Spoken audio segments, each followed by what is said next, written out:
After a while, she kind of calms down just a smidge, and she realizes what it is that she's doing and what she's already done, and pretty much proceeds to have a complete nervous breakdown.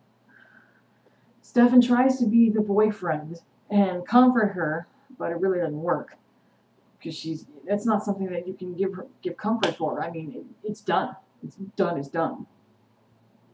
She's inconsolable. Damon wisely keeps silent during all this. He said all along that this is an emotion and an experience that she has to learn to deal with. She has to experience it. She has to learn to deal with it. She has to embrace it. If she doesn't, the guilt will either break her, destroy her, or turn her into a ripper. No amount of words or hugs is going to fix it.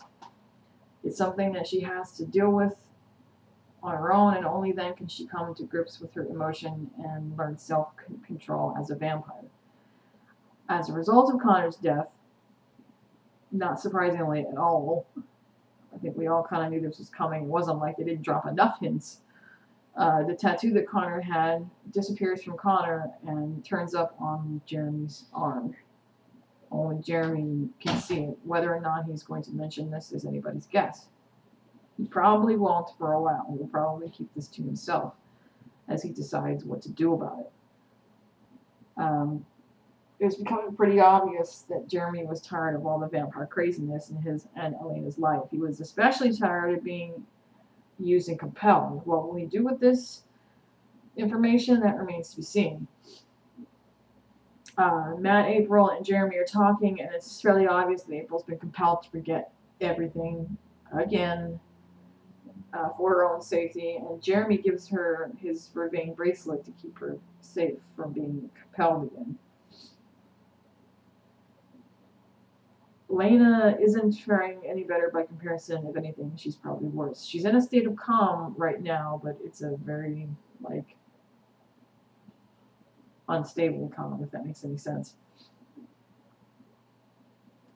She goes home and she takes a shower, and she's writing in her diary about everything that's happened. And she was also doing this at the beginning of the episode, too, as well as Stefan. And she starts to see drops of blood everywhere, and she's like, what the hell is going on? First she thinks she's having a nosebleed, but she's a vampire. Why would she be having a nosebleed? And she looks around, and there's bloody footprints and handprints going into her bathroom. And she opens the door to the bathroom, and there's just blood everywhere. Absolutely everywhere. All the walls, on the toilet, on the floor, everywhere. And on the bathroom mirror, written in blood, is the word killer.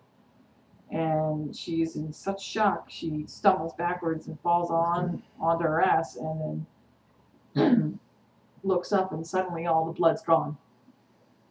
So apparently Elena is now, it was all on her mind, so now on top of everything else she's going through, now she's starting to hallucinate.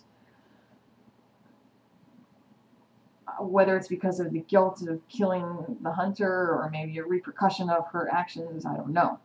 But I know they are going to address this in next week's episode. Oh, and like I said, by the way, Bonnie's professor guy helped her get her magic back with hypnosis. Yeah, the way all those things were going, I don't buy that one bit. I'm sure she does have her magic back, but I don't trust this guy. And how do we know that he hasn't conditioned her through hypnosis to do God only knows what? Because half the time she was saying, oh, I can't be hypnotized because I'm a witch, and yeah, it was pretty easy to hypnotize her without her even realizing that she had it. I wouldn't be surprised. I would not be surprised if he conditions her to do something. So next week's episode, we'll be dealing with, I think it's called The Madness or something like that. We'll be dealing with Elena's madness, pretty much her descending into the depths of insanity and hallucinating and seeing things and God only knows what else. Dealing with her mind fracturing because of her killing the hunter, and I don't know if this is a repercussion because of killing a member of the Five or what, but there's a scene in one of the previews where Catherine's there. Is she really there, or is Elena hallucinating? I don't know. It would be pretty awesome to see Catherine come back. I don't really like her that much, but in the grand scheme of things, I think that if anybody could, other than the brothers, or other than Damon, I should say, could help her deal with all these emotions, oddly enough, I think Catherine would probably be the best person, because Catherine's been through this before. And maybe she needs someone who's on the outside of this. You know, someone that doesn't have a stake in it. Someone that can be totally neutral about it. Now that she's a vampire, Catherine has no reason to want to do anything with her at all. It might actually be a positive for her. It might actually help her in the long run to spend some time with Catherine away from everybody. Overall, really tense episode, really, really good. A lot of very, very good revelations were made, especially the one, you know, Damon saying that it's obvious that he can't stand, that Stefan can't stand to see Elena as a vampire. And y'all saw, even the Stefan shippers, y'all saw that Stefan did not in any way deny what Damon was saying. So it's obviously true.